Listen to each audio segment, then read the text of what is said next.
हरे कृष्णा, नमस्कार, जोहार दोस्तों। मैं आपका मित्र कुमुद रंजन सिंह स्वागत करता हूं आपका अपने इस चैनल में जिसका नाम है लर्न एस्ट्रोलॉजी विद कुमुद रंजन सिंह। दोस्तों, मैं अपने निवास स्थान जमशेदपुर झारखंड से आप लोगों के समझ उपस्थित हूं। आज जिस टॉपिक की चर्चा मैं आप लोगों के साथ करने जा रहा हूं दोस्तों, वो है तिथियों का वर्गीकरण, क्लासिफिकेशन ऑफ तिथिज। ठीक है, इससे पहले मैंने आप लोगों को सौर वर्ष, सौर मास, चंद्र वर्ष, चंद्र मास, नक्षत्र मास, कृष्ण पक्ष, शुक्ल पक्ष, इन सभी चीज़ों के बारे में काफ़ी डिटेल में बता चुका हूँ। आज मैं आप लोगों को बताने जा रहा हूँ कि तिथियों का क्लासिफिकेशन, तिथियों का वर्गीकरण कैसे किया गया है। तो चलिए दोस्तों, without wasting any time start करता हूँ। तो देखिए, होता क्या दोस्तों, आप सभी इस बात से अच्छी तरीके से अवगत हैं कि हमारे हिंदू कैलेंडर को हम लोग क्या बोलते हैं? पंचांग बोलते हैं। पंचांग का मतलब होता है 5 अंग। उन 5 पंचांग जो होता है 5 अंगों से मिलकर बना रहता है, और उन 5 अंगों में से एक अंग जो मोस्ट इंपॉर्टेंट होता है पंचांग के लिए, वो है तिथि। ठीक है, तिथि।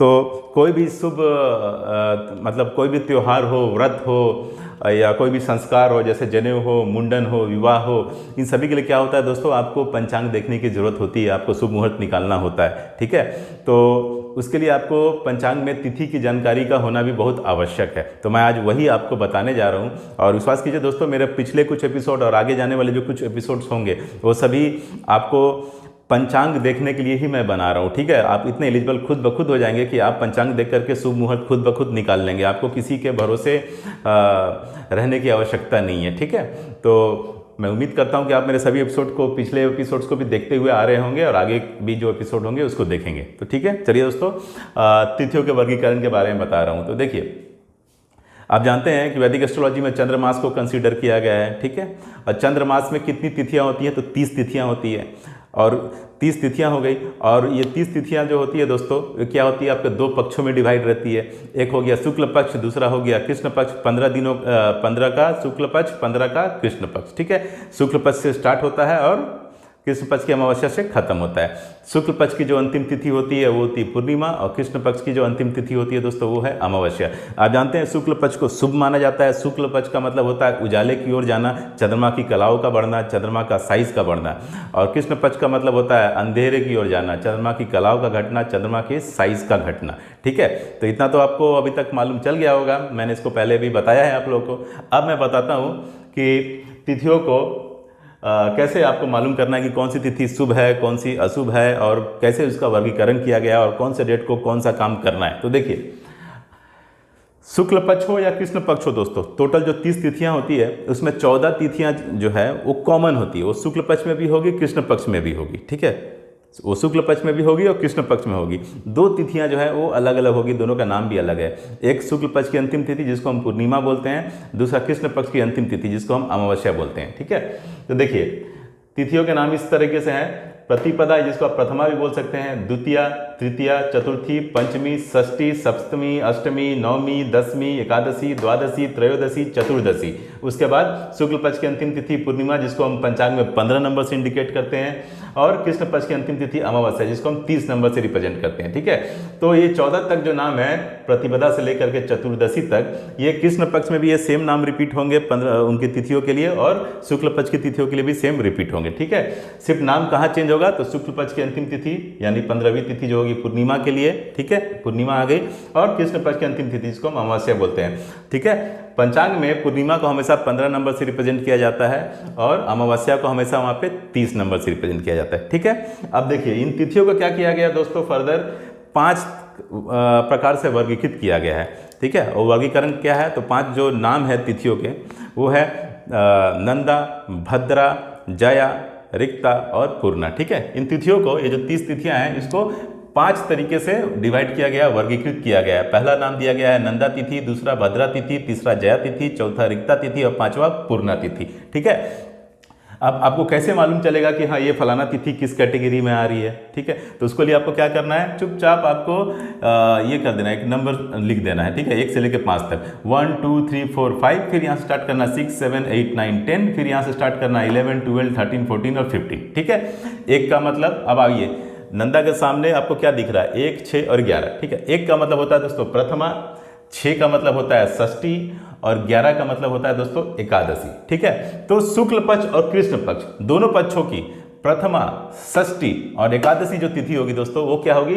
नंदा तिथि के अंतर्गत आएगी, नंदा तिथि में, नंदा तिथि की कैटेगरी में आएगी। ठीक है, फिर यहाँ देखिए दोस्तों, 2 2 मतलब द्वितीया, 7 मतलब सप्तमी और 12 मतलब द्वादशी। ठीक है, तो शुक्ल पक्ष और कृष्ण पक्ष की द्वितीया, सप्तमी और द्वादशी जो तिथि होगी वो भद्रा तिथि के कैटेगरी में आएगी। ठीक है, 3 मतलब तृतीया, 8 मतलब अष्टमी और 13 मतलब त्रयोदशी। तो शुक्ल पक्ष और कृष्ण पक्ष यानी दोनों पक्षों की तृतीया, अष्टमी और त्रयोदशी ये तीनों तिथियां आएगी वो जया तिथि के अंतर्गत आएगी। फिर आया दोस्तों नेक्स्ट रिक्ता तिथि। 4 मतलब चतुर्थी, 9 मतलब नवमी और 14 मतलब चतुर्दशी। तो दोनों पक्षों की यानी कृष्ण और शुक्ल पक्ष दोनों पक्षों की चतुर्थी, नवमी और चतुर्दशी ये तीनों जो तिथियां होगी दोस्तों वो रिक्ता तिथि के अंतर्गत कंसीडर किया जाएगा। ठीक है, रिक्ता तिथि की कैटेगरी में आएगी। नेक्स्ट है दोस्तों पूर्णा।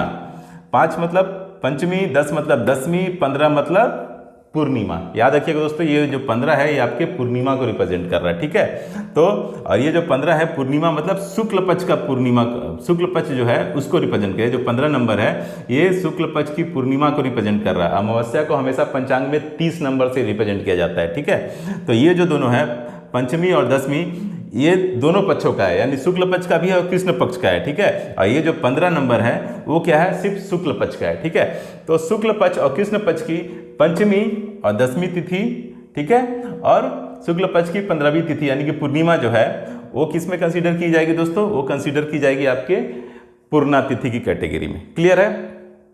तो अब देखिए दोस्तों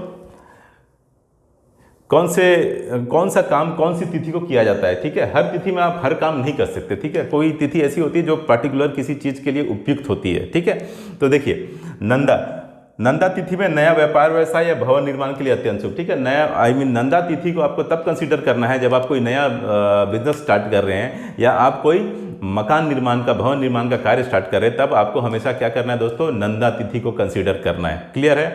नेक्स्ट देखिए दोस्तों भद्रा में आप अनाज खरीदना है, गाय भैंस खरीदना है, वाहन खरीदना है, इन 3 कामों को आप कर सकते हैं। इन तीनों कामों के लिए भद्रा तिथि उपयुक्त होती है। ठीक है, अनाज खरीदने के लिए, पशु खरीदने के लिए और वाहन खरीदने के लिए। ऐसी मान्यता है दोस्तों कि भद्रा तिथि में अगर आप कोई चीज़ खरीदते हैं, किसी चीज़ की खरीदारी करते हैं तो उसकी संख्या में वृद्धि होती है। ठीक है, तो अगर आप एक पशु खरीद रहे हैं तो वो तिथि का इफेक्ट इतना होगा कि आपके पास 1 से 2, 2 से 3, 3 से 4 आपके पास क्या होगा, पशुधन की वृद्धि होगी। अगर गाड़ी खरीद रहे हैं, वाहन खरीद रहे हैं तो 1 से 2, 2 से 3, 3 से 4 आपके पास क्या होगा, वृद्धि होगा। ठीक है, तो एक तरीके से इन सभी कामों के लिए भद्रा तिथि जो है वो उपयुक्त है। क्लियर है?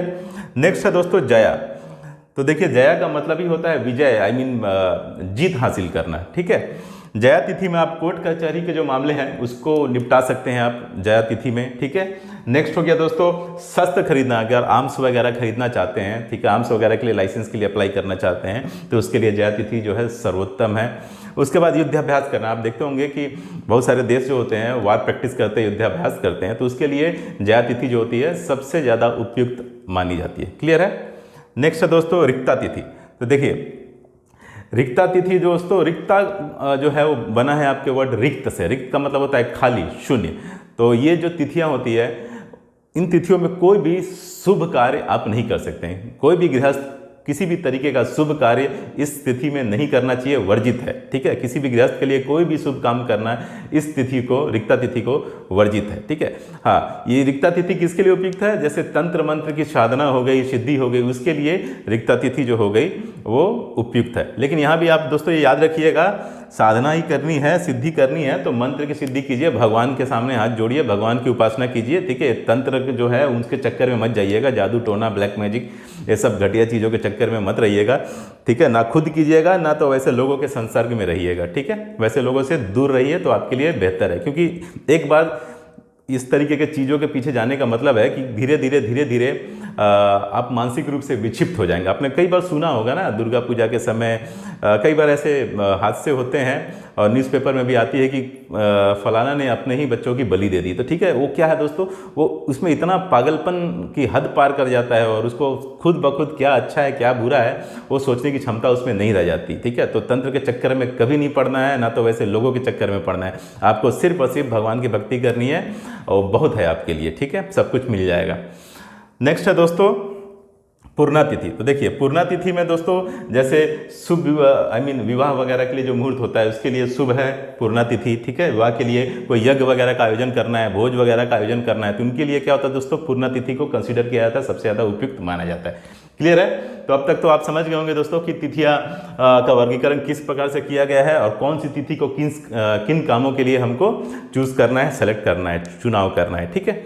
अब आइए कि ये सभी तो मैंने आपको बता दिया, अब आपको देखना है कि जो 30 तिथियां हैं उसमें कौन सी तिथियां शुभ होती है, ठीक है। कौन सी तिथियां जो होगी जो मतलब जो शुभ के कैटेगरी में आएगी, कौन सी ऐसी तिथियां होगी जो मध्यमा के कैटेगरी में आएगी और कौन सी ऐसी तिथियां होगी जो अशुभ की कैटेगरी में आएगी। तो देखिए दोस्तों, आप सभी इस बात से अवगत होंगे कि शुक्ल पक्ष को शुभ माना जाता है। शुक्ल पक्ष का मतलब होता है उजाला की ओर जाना और कृष्ण पक्ष का मतलब होता है अंधकार की ओर जाना, ठीक है।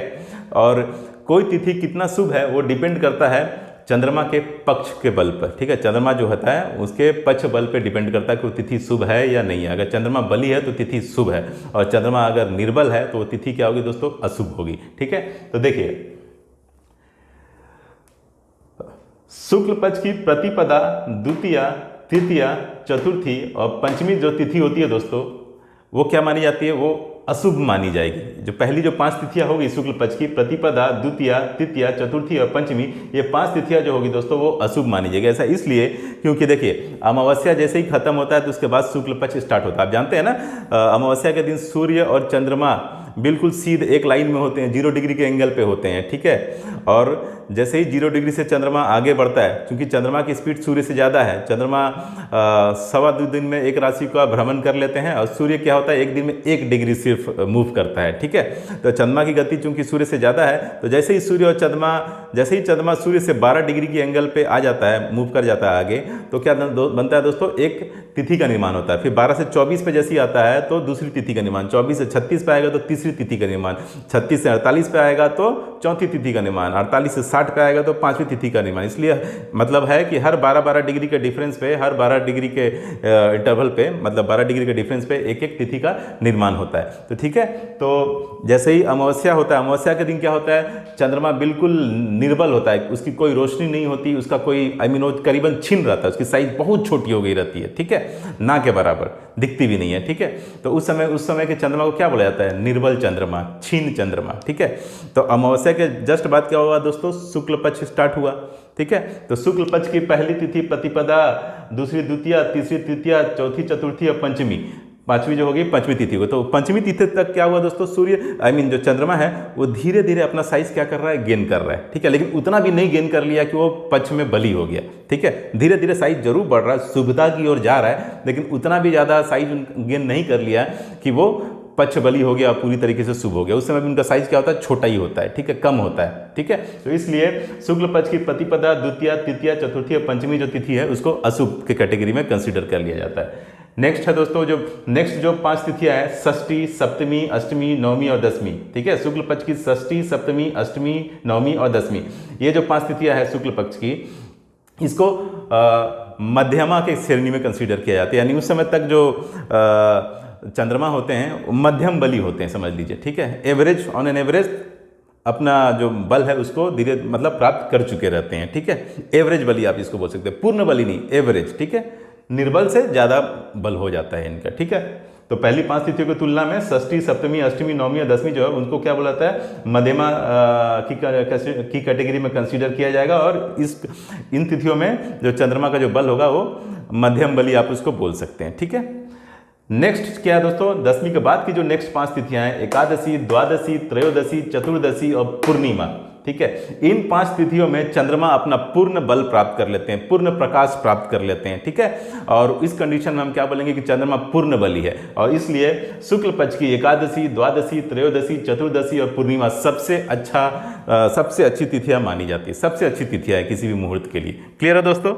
अब आते हैं दोस्तों हम इस पे कृष्ण पक्ष पे। तो देखिए जस्ट शुक्ल पक्ष के अपोजिट क्या होता है दोस्तों, कृष्ण पक्ष, ठीक है।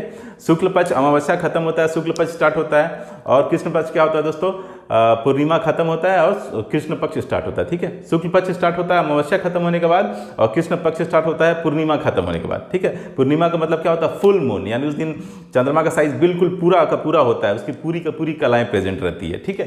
तो जिस तरीके से शुक्ल पक्ष की प्रतिपदा, द्वितीया, तृतीया, चतुर्थी, पंचमी तिथि को अशुभ माना गया था। क्यों? क्योंकि उस समय चंद्रमा अपना पूर्ण बल नहीं प्राप्त किया रहता है। ठीक उसी प्रकार उसके अपोजिट कृष्ण पक्ष की प्रतिपदा, द्वितीया, तृतीया, चतुर्थी, पंचमी, ये जो 5 तिथियां हैं उसको क्या कंसीडर किया जाएगा दोस्तों? उसको उस केस में शुभ ही कंसीडर किया जाएगा। ठीक है, क्यों? क्योंकि पूर्णिमा के समय तो साइज तो फुल मून का है। उसके बाद क्या हो रहा है? चंद्रमा की कलाएं धीरे धीरे घट रही है। ठीक है, धीरे धीरे उसका साइज कम हो रहा है, धीरे धीरे उसका प्रकाश कम हो रहा है। तो पहली 5 तिथियों तक उसमें इतना स्ट्रेंथ है कि उनको पूर्ण बलि कंसीडर किया जा सकता है। तो इसलिए कृष्ण पक्ष की प्रतिपदा, द्वितीया, तृतीया, चतुर्थी और पंचमी तिथि को शुभ कंसीडर कर लिया जाएगा, शुभ कंसीडर किया जाएगा। ठीक है, यानी उस समय चंद्रमा जो होगा पूर्ण बलि की कैटेगरी में कंसीडर किया जाएगा। ठीक है, नेक्स्ट कृष्ण पक्ष की जो नेक्स्ट 5 तिथियां हैं, षष्ठी, सप्तमी, अष्टमी, नवमी और दसवीं, इन तिथियों में चंद्रमा क्या होगा दोस्तों? एवरेज बलि रहेंगे, मीडियम। ठीक है, इसलिए उस केस में क्या बोला जाएगा चंद्रमा को कि मध्यम बलि है।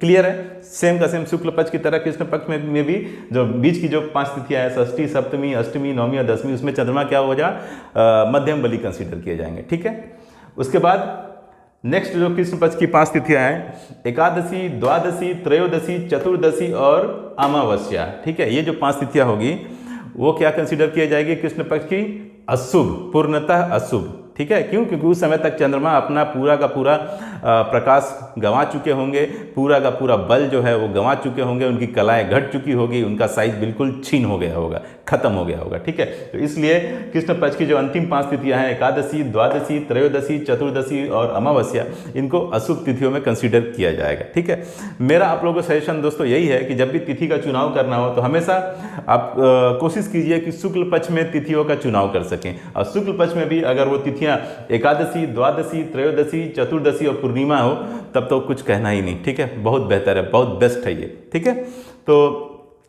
मैं उम्मीद करता हूं दोस्तों कि पंचांग में जो तिथि का सिलेक्शन कैसे होगा उसके बारे में मैंने आप लोगों को जो आज बताया है वो आपको समझ में आ गया होगा। उसके आगे और भी डिटेल है जो मैं आप लोगों को नेक्स्ट एपिसोड में बताऊंगा। अगर आज का एपिसोड मेरा आप लोगों को पसंद आया हो तो मेरे इस वीडियो को लाइक कीजिए, शेयर कीजिए, मेरे चैनल को सब्सक्राइब कीजिए। तो आज के लिए दोस्तों इतना ही, मिलना चाहूँगा नेक्स्ट एपिसोड में। तब तक के लिए नमस्कार, जय श्री कृष्णा, जय हिंद।